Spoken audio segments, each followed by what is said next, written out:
Halo semua, apa kabar? Semoga dalam keadaan baik dan sehat. Pada kesempatan kali ini kita akan mendiskusikan mengenai requirement analysis yang merupakan bagian dari requirement gathering.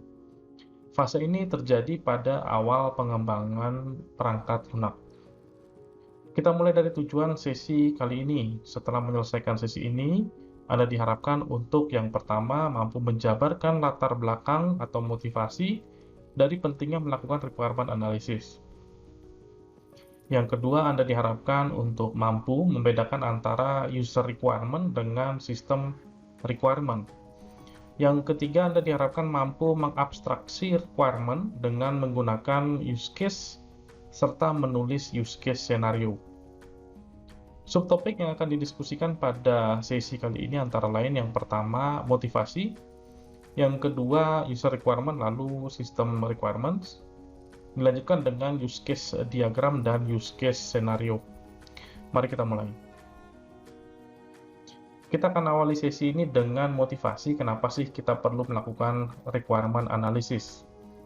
Untuk memahami motivasi dari pentingnya melakukan requirement analysis, kita akan flashback sedikit ke konsep solution. Solution itu dikembangkan tentu saja karena ada problems, ada yang mau di-tackle. Nah, sumber dari problems ini ada dua. Ada yang benar-benar datang dari user, yang kedua adalah datang dari si developer. Lalu developer itu menghasilkan sesuatu yang dia anggap suatu solusi, lalu ditawarkan kepada customer atau kepada market. Jadi ada dua perspektif ya. Yang pertama memang datang dari user, jadi usernya bilang, hey saya punya problem, bisa bantu saya nggak? Oke, baru dilakukan langkah-langkah selanjutnya. Yang kedua, si developer melihat, ini kayaknya ini ada suatu problem sini, tanpa ada yang minta nih ya. Jadi dia lihat, oh ini ada sesuatu yang bisa saya buat nih, lalu dia buat, dia develop, lalu dia pasarkan ke market. Nah, itu dua pendekatan kenapa suatu solusi itu dikembangkan ya. Ada dua kemungkinan approach ya, bisa saja hybrid juga bisa, tapi mostly salah satu dari kedua ini. Nah, pada sesi ini kita akan fokus ke bagian yang pertama, di mana solution itu diharapkan oleh si usernya langsung. Usernya butuh suatu solusi terhadap problems yang dia temui atau dia hadapi. Nah, itu fokus kita. Jadi, kenapa kita perlu melakukan requirement analysis? Supaya kita tahu persis user ini maunya apa. Sehingga kita bisa menghasilkan solusi yang fit dengan kebutuhan si user. Kita akan masuk ke subchapter yang pertama mengenai user requirement ya, seperti namanya user requirement. Jadi aspek usernya itu lebih kental atau lebih di-emphasize di sini atau lebih ditekankan gitu ya. Nah, di sini konteksnya adalah user itu adalah orang atau unit atau organisasi gitu ya yang menghadapi suatu problems atau dia punya sesuatu yang ingin diimprove misalnya.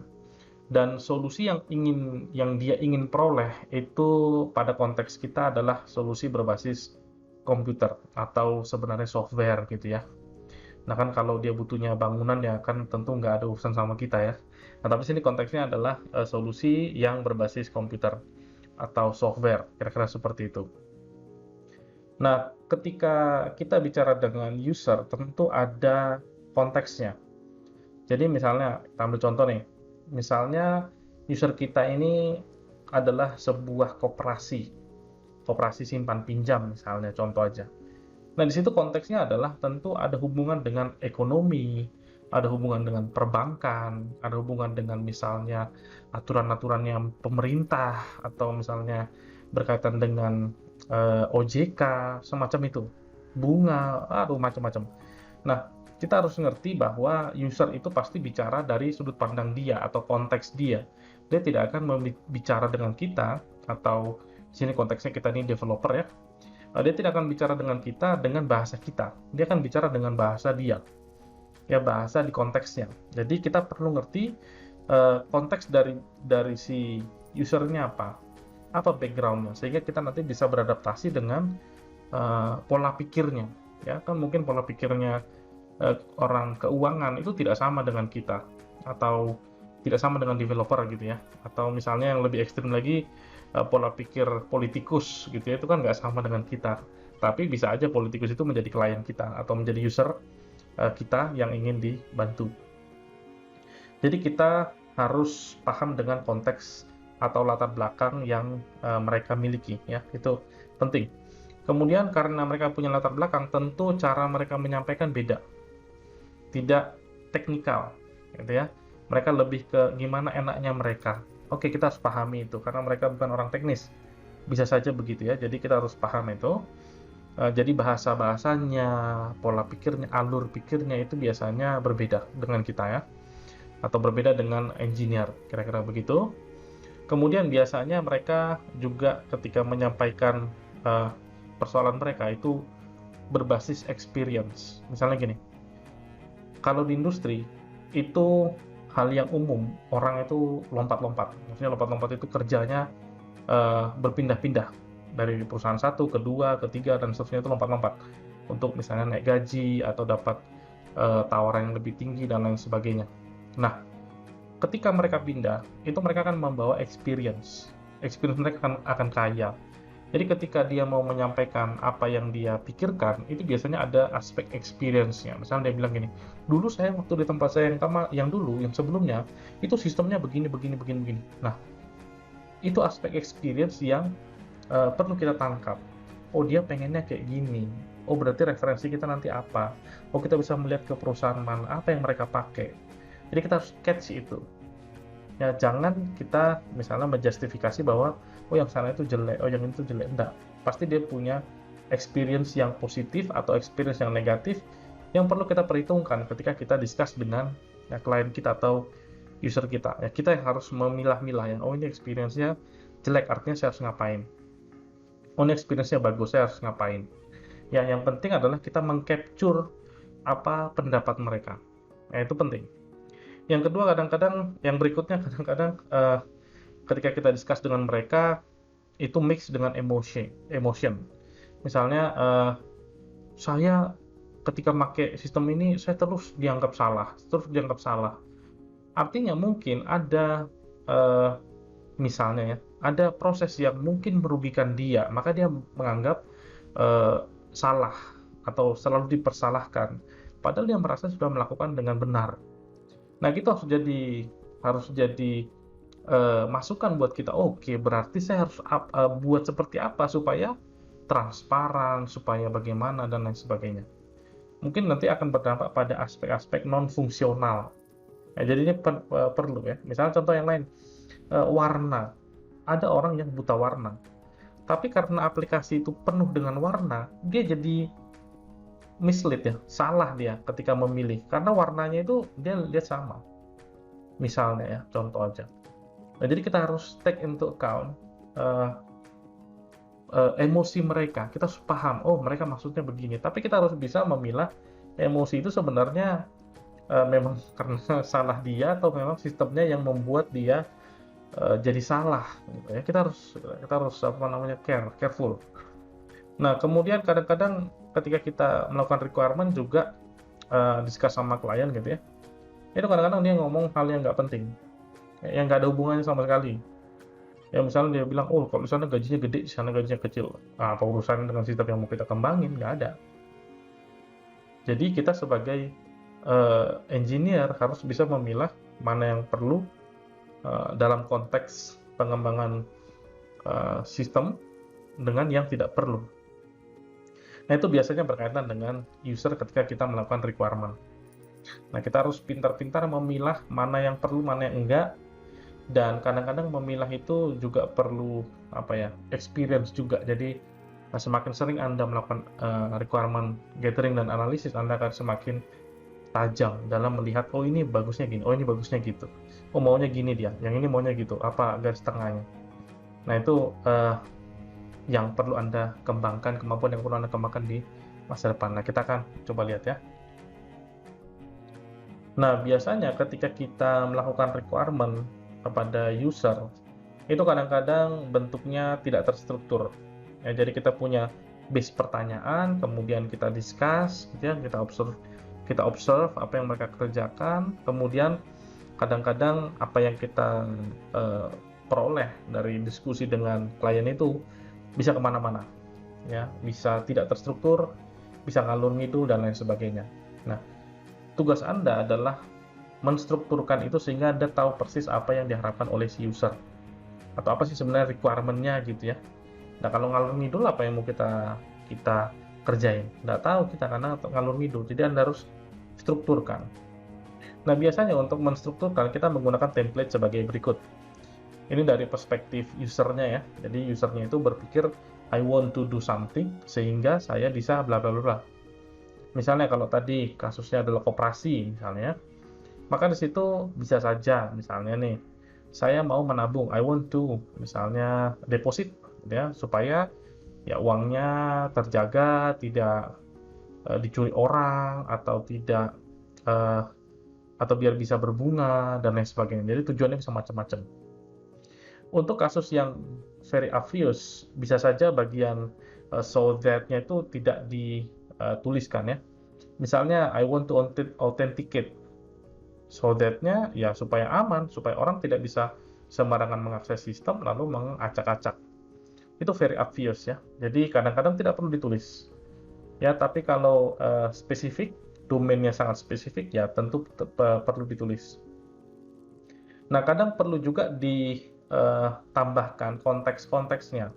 Misalnya contoh, saya misalnya I want to misalnya authenticate during work days misalnya. Jadi hanya pada work days ya, Senin sampai Jumat itu work days. Jadi kalau misalnya nanti di luar itu tentu tidak boleh login misalnya supaya menjaga keamanan dari sistem karena memang mungkin kantor itu tidak akan buka atau tidak akan beraktivitas pada Sabtu dan Minggu, jadi ngapain bisa login.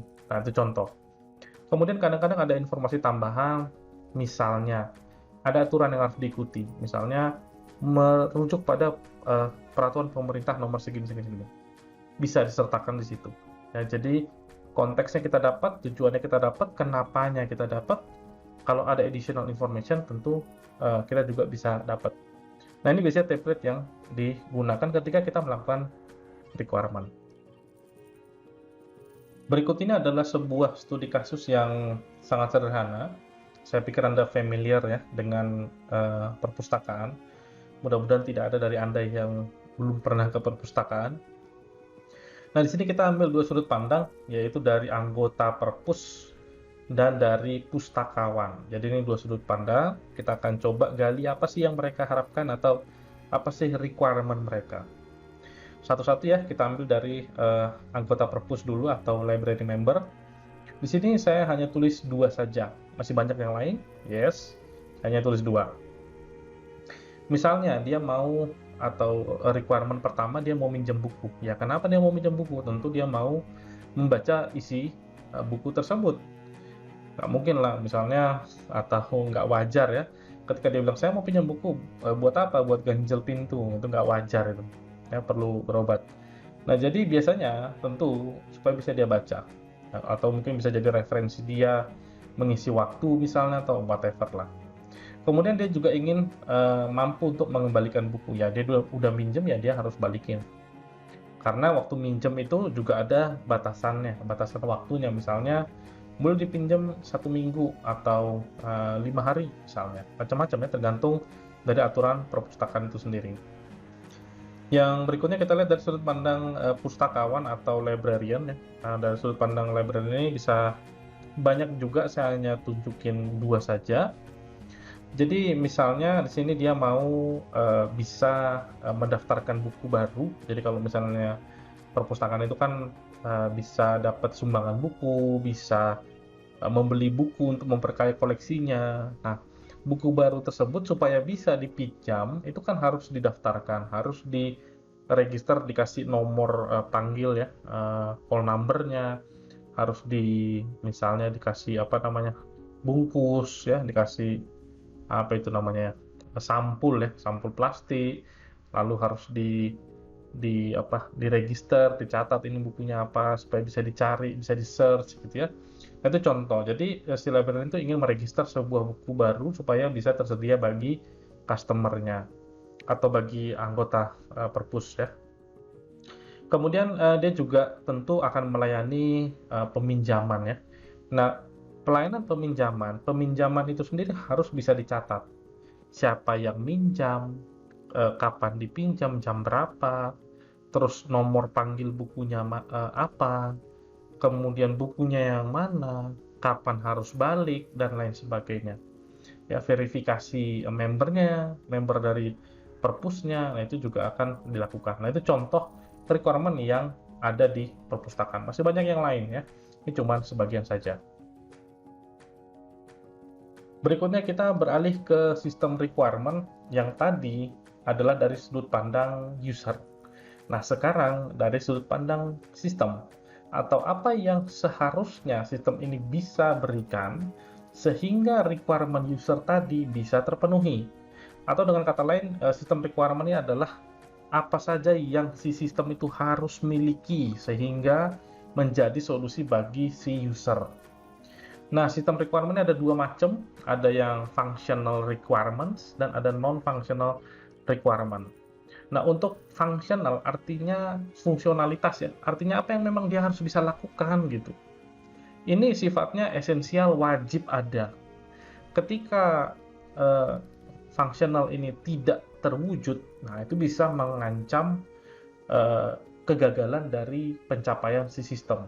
Ya bisa gagal, bisa saja berhasil ya, tetap bisa jalan gitu ya, tetap bisa survive, tapi akan ada cacatnya, akan ada kekurangannya.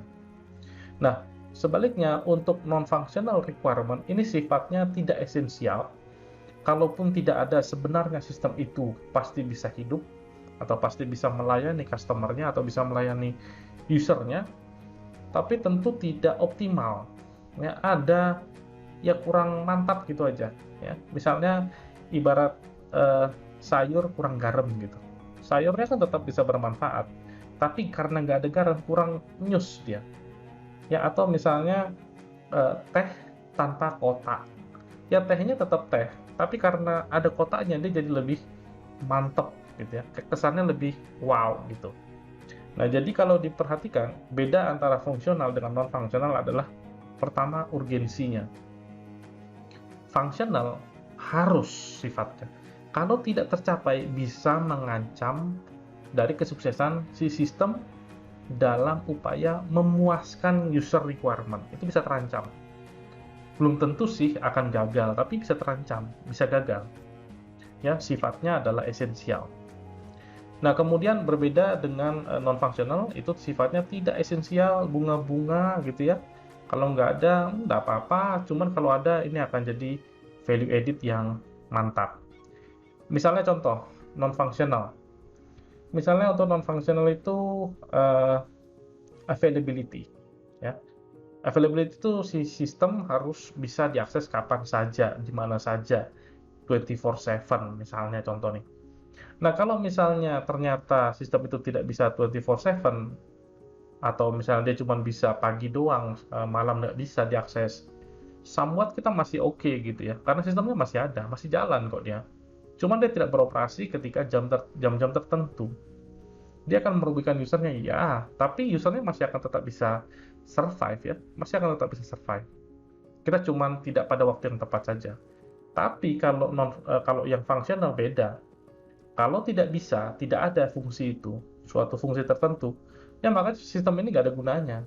Misalnya contoh, di perbankan misalnya, kita di koperasi ya, simpan pinjam. Kalau dia nggak bisa nyimpan, ya ngapain ada koperasinya, kan gitu. Jadi sangat esensial sifatnya untuk yang fungsional.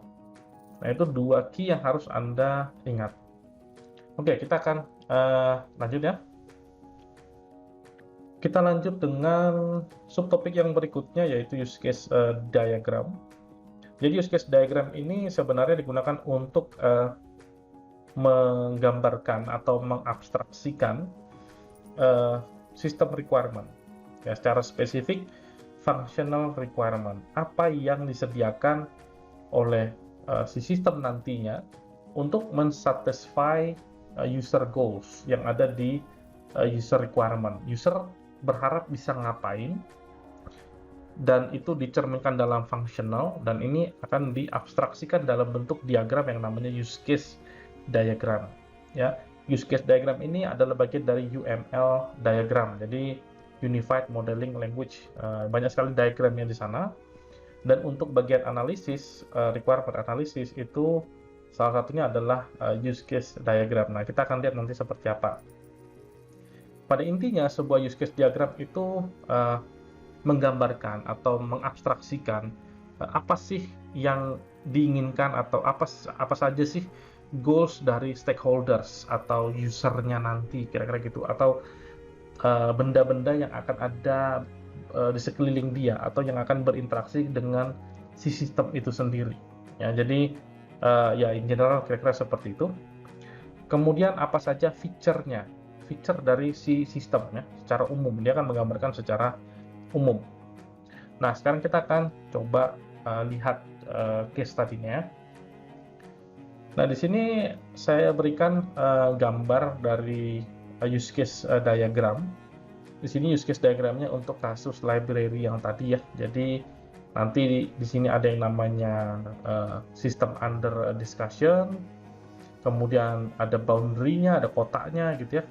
Kemudian ada aktor, di sini ada 2 aktorsnya, ada member, ada librarian, kemudian ada use case-nya. Use case yang oval-oval itu ya.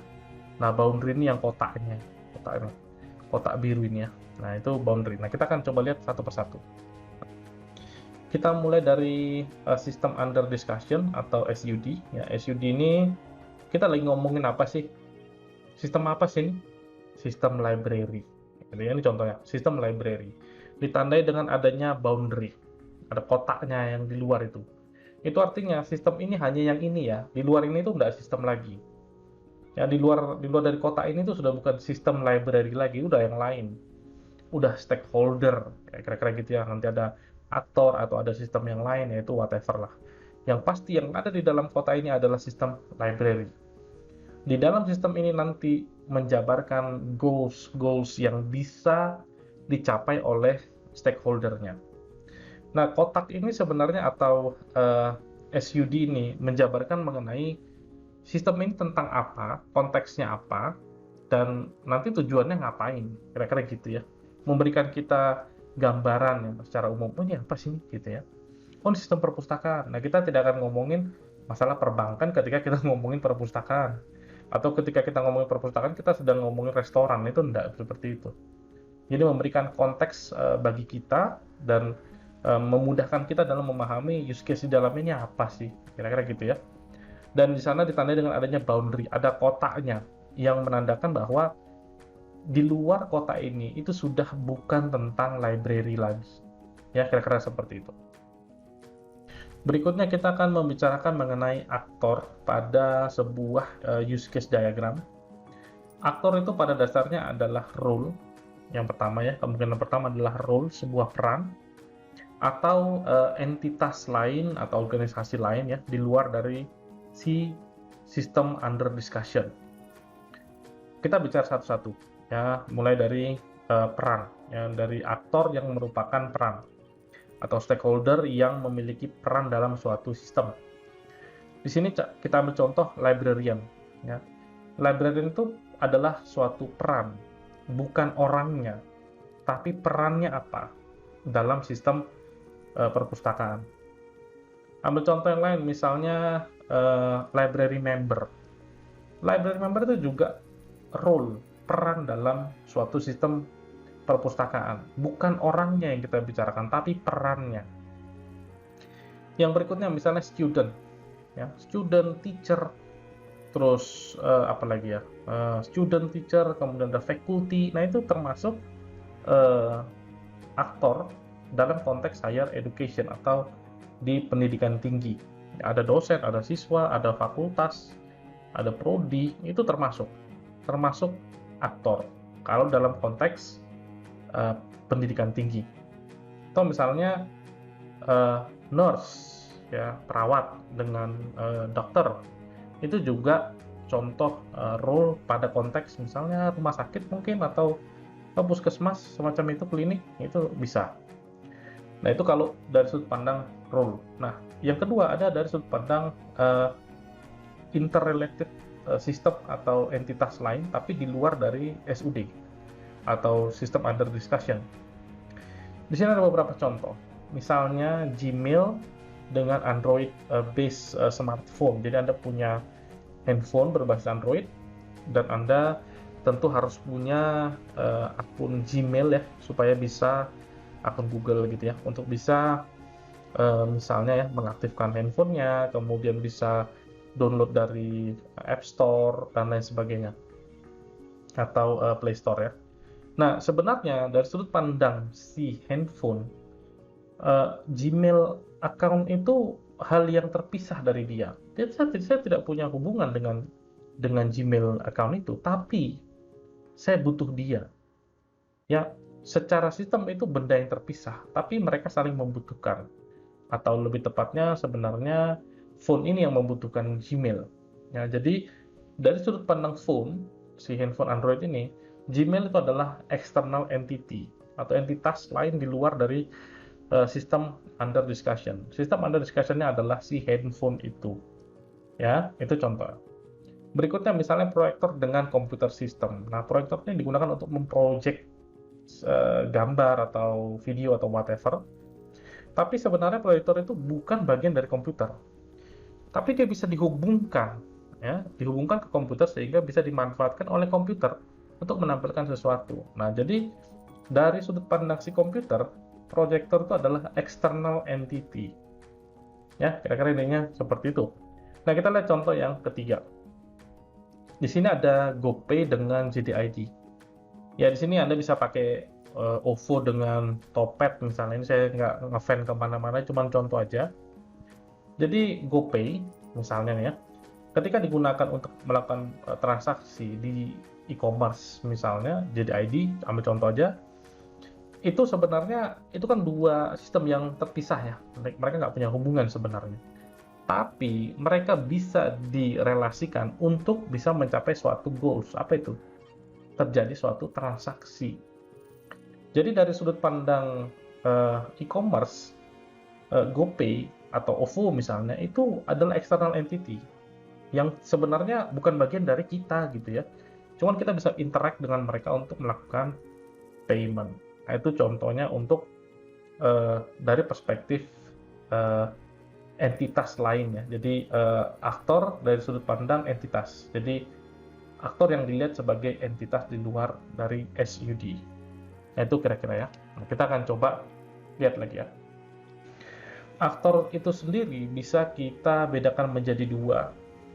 Tadi udah dua ya, sekarang dua lagi.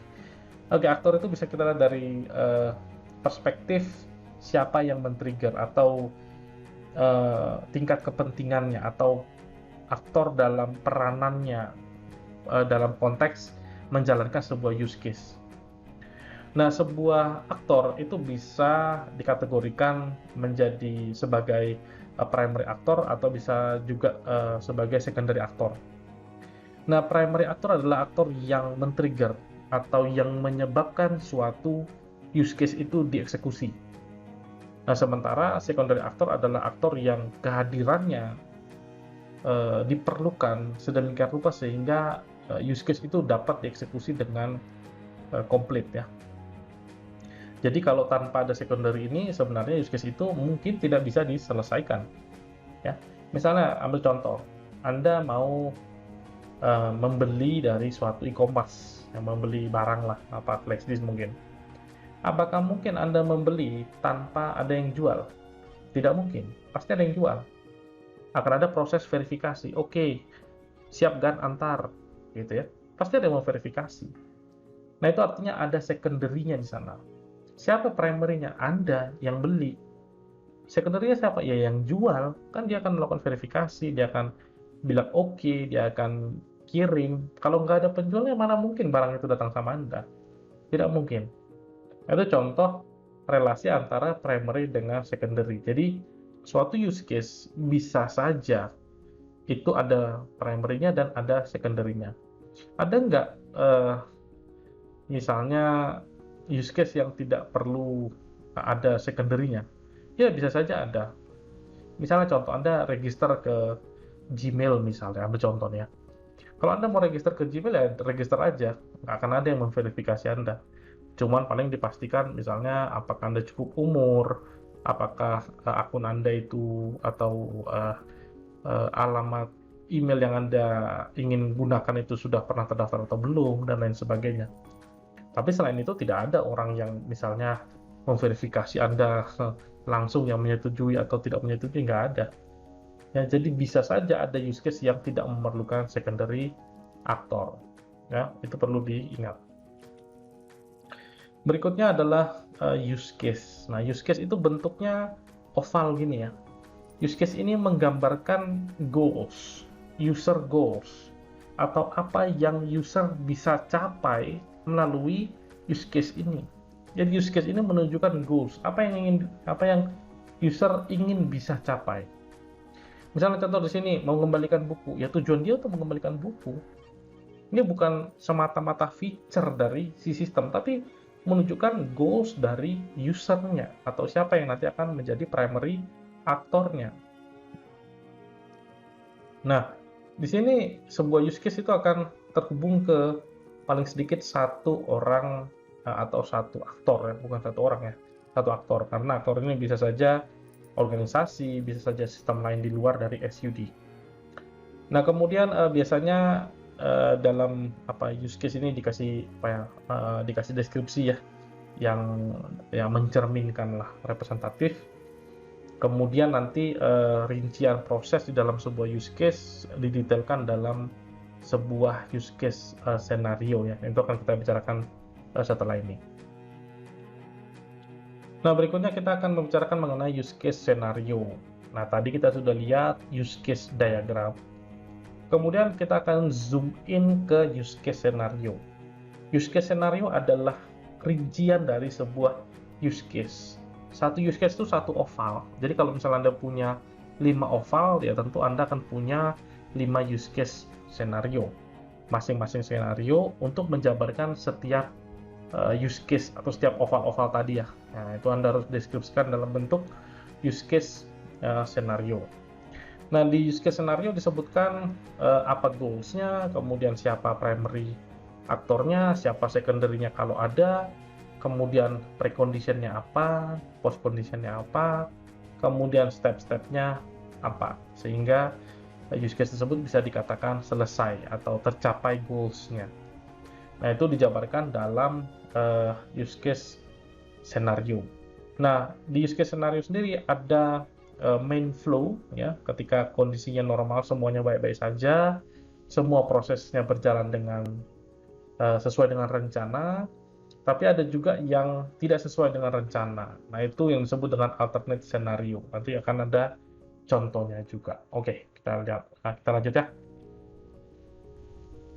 Nah, berikut ini adalah contoh use case scenario untuk meminjam buku. Jadi ini dari perspektif si member ya, library member. Jadi tujuannya adalah seorang member, ya, goals-nya adalah seorang member bisa meminjam sebuah buku. Di sini kasusnya sebuah buku. Kalau dia mau 2 buah buku ya ambil 2 kali gitu, 3 kali dan seterusnya. Nah, di sini primary aktornya atau siapa yang menyebabkan use case scenario ini dieksekusi. Di sini contohnya ya tentu saja si member ya. Karena yang mau minjem member. Masa sih librarian yang mau minjem buku? Ya kalau si librarian itu mau minjem buku, di situ konteks dia adalah sebagai member, bukan sebagai librarian. Gitu ya. Jadi di sini si anggota perpus itu yang mau meminjam, bukan si librariannya. Nah, tapi untuk bisa menyelesaikan proses peminjaman itu butuh yang namanya librarian untuk melakukan approval, untuk melakukan pemeriksaan Anda ini sebenarnya anggota kita nggak sih? Jadi dia periksa kartu perpus Anda mana? Oh, dicek dulu. Oh, ya mukanya sama. Itu kan verifikasi ya. Nah, itu akan dilakukan oleh si secondary aktor atau si librarian atau pustakawan gitu ya. Nah, kemudian ada precondition-nya. Ada syaratnya untuk bisa melakukan kegiatan peminjaman. Di sini saya hanya ambil contoh saja, mungkin bisa ada yang lebih banyak dari ini, tergantung dari perpustakaan yang sedang dibicarakan. Ada yang mungkin lebih kompleks, ada mungkin yang lebih simpel. Nah, di sini saya hanya ambil contohnya saja. Misalnya, precondition-nya adalah syaratnya, ini syarat precondition, ini syaratnya adalah pada saat jam buka. Jadi transaksi upaya peminjaman itu pada jam buka.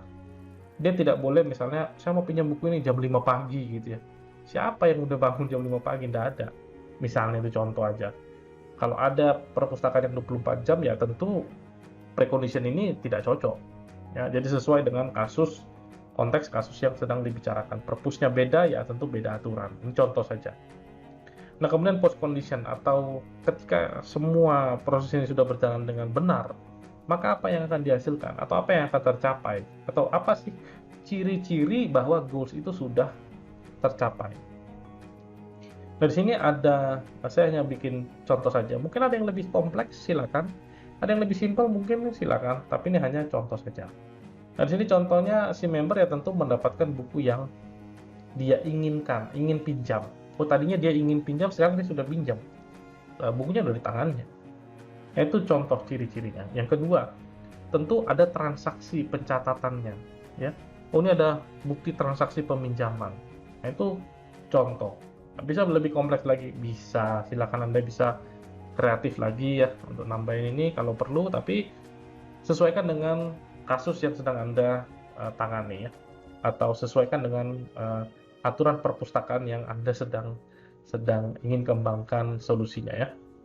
Nah, kemudian kita akan membicarakan success scenario atau flow ketika semuanya berjalan dengan baik, tidak ada yang kurang, tidak ada yang salah, semuanya mulus, perfect. Di sini langkah pertama adalah si member membawa buku yang dia ingin pinjam ke librarian. Jadi dia bawa, misi Mbak, saya mau pinjam buku ini. Nah, itu triggernya. Dia bawa buku yang tentu ya dia ingin pinjam ya. Itu langkah yang pertama. Yang kedua, si librarian akan memeriksa, kamu emang anggota perpus kita? Nah, cek dulu kartu anggotanya. Muka sama, namanya si Gatot misalnya. Oh, ini masih belum expired, cocok, boleh minjem. Ya, dicek. Oh ya, memang Anda belum pernah minjem atau jatah peminjaman buku Anda masih oke, masih boleh. Ya, silakan. Oke, kita lanjut ya transaksinya. Nah, itu tahap yang kedua. Yang ketiga, dia akan memeriksa buku itu. Bukunya rusak apa enggak? Kalau bukunya rusak, enggak boleh dipinjam.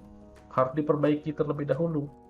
Terus buku ini boleh nggak keluar dari perpustakaan? Ada buku yang boleh dibaca, tapi hanya boleh di perpustakaan, tidak boleh dibawa keluar dari perpustakaan. Itu contohnya namanya tandon ya, buku tandon itu nggak boleh dibawa keluar dari perpustakaan. Jadi harus cek. Ya, jadi yang dicek dua, usernya atau siapa yang mau minjem, membernya dan bukunya. Dua-duanya harus sama-sama oke, tidak ada masalah. Gitu ya. Nah, itu untuk tahap yang ketiga. Tahap yang keempat, si librarian itu meng-create transaksi peminjaman. Dicatat. Oh, bukunya judulnya pemrograman Cihui banget. Misalnya ya, ngawur saya nih. Kemudian yang mau minjem namanya, oh ini yang mau minjem namanya si Gatot. Dipinjam dari tanggal sekian, jam sekian, dan harus kembali kapan. Terus tanda tangan. Nah, itu transaksinya. Jadi itu tahap yang keempat. Yang kelima, setelah transaksinya beres, tersimpan dengan baik, maka buku ini diserahkan kepada si peminjam, si member tadi. Membernya bisa bawa pulang bukunya untuk dibaca di rumah atau di luar perpustakaan. Nah, ini ketika semuanya berjalan dengan baik. Nah, dibuktikan dengan post condition-nya tercapai. Apa itu? Si customer-nya atau si membernya itu udah bawa pulang bukunya atau dibawa keluar dari perpus, buku yang dia ingin pinjam. Yang kedua, ada transaksi peminjaman yang sudah tercatat dengan baik. Nah, itu berarti segala sesuatunya atau use case ini sudah selesai, sudah tereksekusi dengan baik. Ini sukses namanya. Nah, bagaimana ketika ada hal-hal yang tidak diinginkan terjadi? Nah, kita akan bahas selanjutnya. Nah, tadi kita sudah melihat bagaimana jika segala sesuatunya berjalan sesuai dengan rencana, mantap, flawless, sukses, gitu ya. Nah, bagaimana jika terjadi sesuatu yang tidak diinginkan atau ada yang fail? Nah, disinilah muncul yang namanya alternate scenario atau extension scenario atau extended scenario, sama aja ya. Yang pasti maksudnya adalah ini bukan skenario yang kita harapkan. Ini adalah skenario yang kita tidak harapkan tapi bisa terjadi. Kita harus bikin kayak backup plan gitu ya. Nah, di sini saya akan memberikan beberapa contoh saja. Ya, misalnya untuk sukses skenario tertentu, terjadi kesalahan atau terjadi kegagalan, maka apa yang akan dilakukan? Nah, kasusnya masih yang tadi. Nah, kita akan bicarakan contoh yang pertama, yaitu ketika si member itu membawa buku untuk dipinjam ke librarian. Jadi dia bawa bukunya ke librarian, dia bilang, "Mbak, tolong Mbak, saya mau pinjam buku ini." Gitu ya.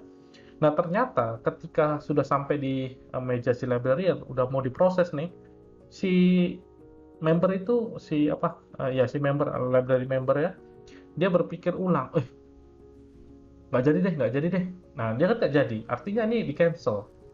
Proses peminjaman itu akan di-cancel. Nah, apa yang akan dilakukan ketika di-cancel? Nah, ini kita buat alternate flow-nya. Jadi alternate flow untuk kasus di mana si member itu membatalkan keinginannya untuk meminjam, ya sah-sah saja ya, selama belum terjadi transaksi sih boleh aja cancel ya. Maka yang pertama, ya tentu transaksi dibatalkan, kemudian buku itu harus kita kembalikan lagi ke tempatnya. Nah, itu contoh yang pertama. Yang kedua, bagaimana jika si member itu ternyata sudah mencapai batas maksimum peminjaman. Misalnya contoh, di perpustakaan itu boleh meminjam maksimal 2 buku sekaligus paralel. Nah, kalau sudah 2 buku dia tidak bisa pinjam yang ketiga, dia harus mengembalikan yang sebelumnya terlebih dahulu. Salah satu dari 2 yang sudah dia pinjam itu harus dibalikin dulu, baru dia boleh minjam lagi. Nah, apa yang akan dilakukan ketika pada saat proses validasi benar bahwa si member itu memang anggota kita dan kartunya belum expired, tapi jumlah maksimum peminjaman dia sudah exceed, sudah tercapai. Ya tentu dia tidak boleh minjem. Nah, akan dibatalkan. Langkah-langkah apa yang dilakukan ketika terjadi hal semacam itu? Yang akan dilakukan yang pertama tentu ya balik lagi dibatalkan, transaksi kita cancel. Ya, kata si librarian, "Oh cancel nih, nggak bisa. Anda nggak bisa minjem lagi, balikin dulu yang sebelumnya." Nah, itu dia akan bilang gitu ya. Kemudian si member akan diminta untuk misalnya, ya udah karena kamu nggak bisa minjem ini, tolong dikembalikan nanti ya ke rak bukunya. Itu contohnya. Dan masih banyak alternatif-alternatif lain pada case-case ini ya. Misalnya nih ya, misalnya pada saat diperiksa bukunya ternyata ada yang rusak, lembarannya ada yang sobek, misalnya nih. Ya tentu akan di-cancel transaksinya. Ya, di-cancel kemudian diperbaiki terlebih dahulu bukunya, lalu nanti kalau mau dipinjam ya itu di pertemuan yang berikutnya lah, ketika si member ini datang lagi ke perpustakaan. Nah, itu untuk alternate flow atau extension scenario. Nah, itu contohnya. Nah, saya pikir untuk bagian ini sudah cukup ya. Jadi intinya adalah bagaimana Anda bisa meng-capture keinginan user, kemudian menuliskan sistem requirement-nya dalam bentuk functional dan non-functional. Ya, non-functional itu misalnya reliability, usability, ability yang lainnya gitu ya. Nah, tapi kalau fokus kita adalah di functionality.